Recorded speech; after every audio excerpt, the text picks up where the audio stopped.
Welcome back to BetX, and it's time for us to talk about streaks and slides, some of the hot and cold streaks going on in the world of sports, and we're going to tell you whether we think they're going to continue or whether the streak stops here. First off, let's talk about these Denver Broncos. This is one of the most fascinating teams to talk about, probably for their ineptitude more than anything, right? They've gone under 6 consecutive games. Do they make it a 7th game? Harrison, I'll start with you. Yes, I think that continues. Do you know if the Broncos had scored 19 points per game, they would have a 9-1 record or something like that. It's unbelievable how inept their offense has been. And now you add in the Carolina Panthers, who don't even know who their quarterback is. Now it's going to be Sam Darnold back at quarterback for the Carolina Panthers this upcoming week. They just released Melvin Gordon as well. There's absolutely no faith you can have in the Carolina Panthers offense, and conversely for the Denver Broncos. So cash me out on that under for sure. Yeah, and the Denver Broncos have one of the best defenses in the NFL going against the Sam Darnold, who's getting his first start for the season. Carolina's been struggling. That game looks if under had a game written on it, it's the Carolina Panthers versus the Denver Broncos. I'm going to say no purely because the number is insanely low. Right now, the total on that game is 35. Maybe 35.5. That's one of the lowest totals in a long time in the NFL. I'm going to say no. I don't know if you guys have seen it. There's a graphic floating around about will Russell Wilson have more touchdowns than bathrooms he has in his house. He has 12 bathrooms in his house, and I think he has 6 TDs or something. So it's interesting. But, yeah, I'm going to say no. Just because 35 is too low. A couple turnovers, next thing you know, it's 14-14, and then we go over. There is no low too low for the Broncos and the Carolina Panthers, and I think it's going to continue for everything that y'all said, and I just don't have faith. It's like you got shaky Sam Darnold on one end, and whatever the Broncos' offense is on the other, I don't know. I think it's going to continue. Yeah, for sure.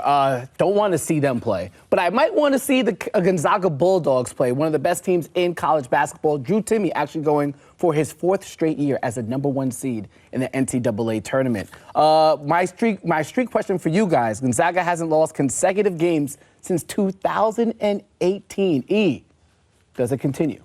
Yeah, it definitely continues. Mark Few has done a great job with this Gonzaga Bulldogs program. He continues to bring in great recruits, and he has great leadership on the team. Drew Timme, one of the nation's leading scorers, is a fantastic player at the center position. Rasir Bolton is scoring well, and Julian Strother, he's doing a great job. So they have a ton of talent on this team. I don't see any why they're playing against Portland State. The Bulldogs definitely continue with their streak of not losing 2 in a row. Yeah, they're not losing to Portland State. Timme and that guy. Timme feels like he's been around for 10 years. Yeah. So he's gonna make sure that doesn't happen, and Gonzaga gets it done. Yeah, Timme definitely gets the Perry Ellis Award for a player who I think has been playing on like a master's, a doctorate, and has still been in the league. Yeah, I think it continues. Gonzaga is probably one of the last pure systems in college basketball that we have left, where players stay for past their freshman year, and it's instilled. And every time I look up, they're a #1 seed, so I don't see why that would end.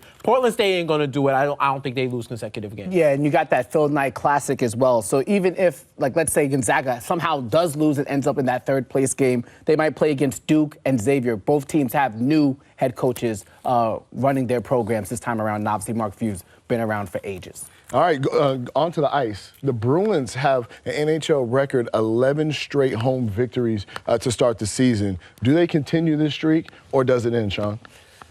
I said it ends just because that's a lot of wins in a row.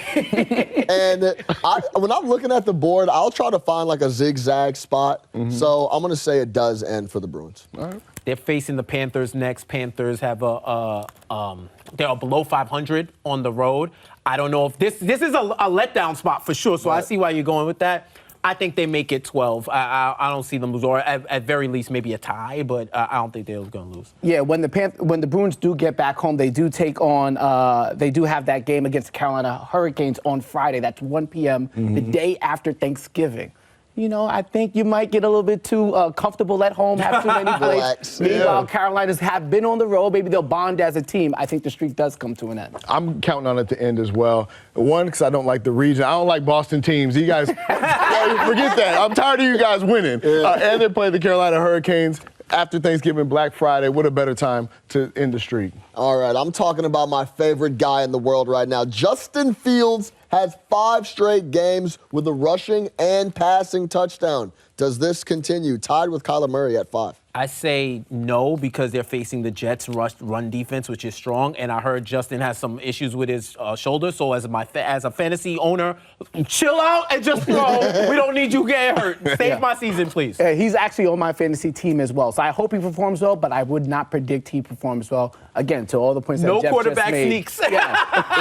The injury that took him off the field last Sunday. And again, the Jets are just one of the best defenses in the NFL. Not going to be able to count on it for sure. Well, he may be able to continue the streak if he doesn't play. He may not play. He's questionable to play, so he may continue it next week. Sneaky. But the reason I say it continues is because the Bears have found their way of winning, and it's through Justin Fields using his legs, using his arms, mixing things up. They found a special player in Justin Fields, and they continue to use him. I think his streak continues. I'm going to say no, purely off the fact that if Luke Getsy, the offensive coordinator for the Bears, continues to run him like he did at the end of that game last week with that shoulder injury, he's going to be catching a lot of flack in the city of Chicago. So I'm going to say no. And then on top of that, the Jets are lights out when it comes to the run game. So I'm going to say no, one or the other, but not both. All right, that has been Streaks and Slides.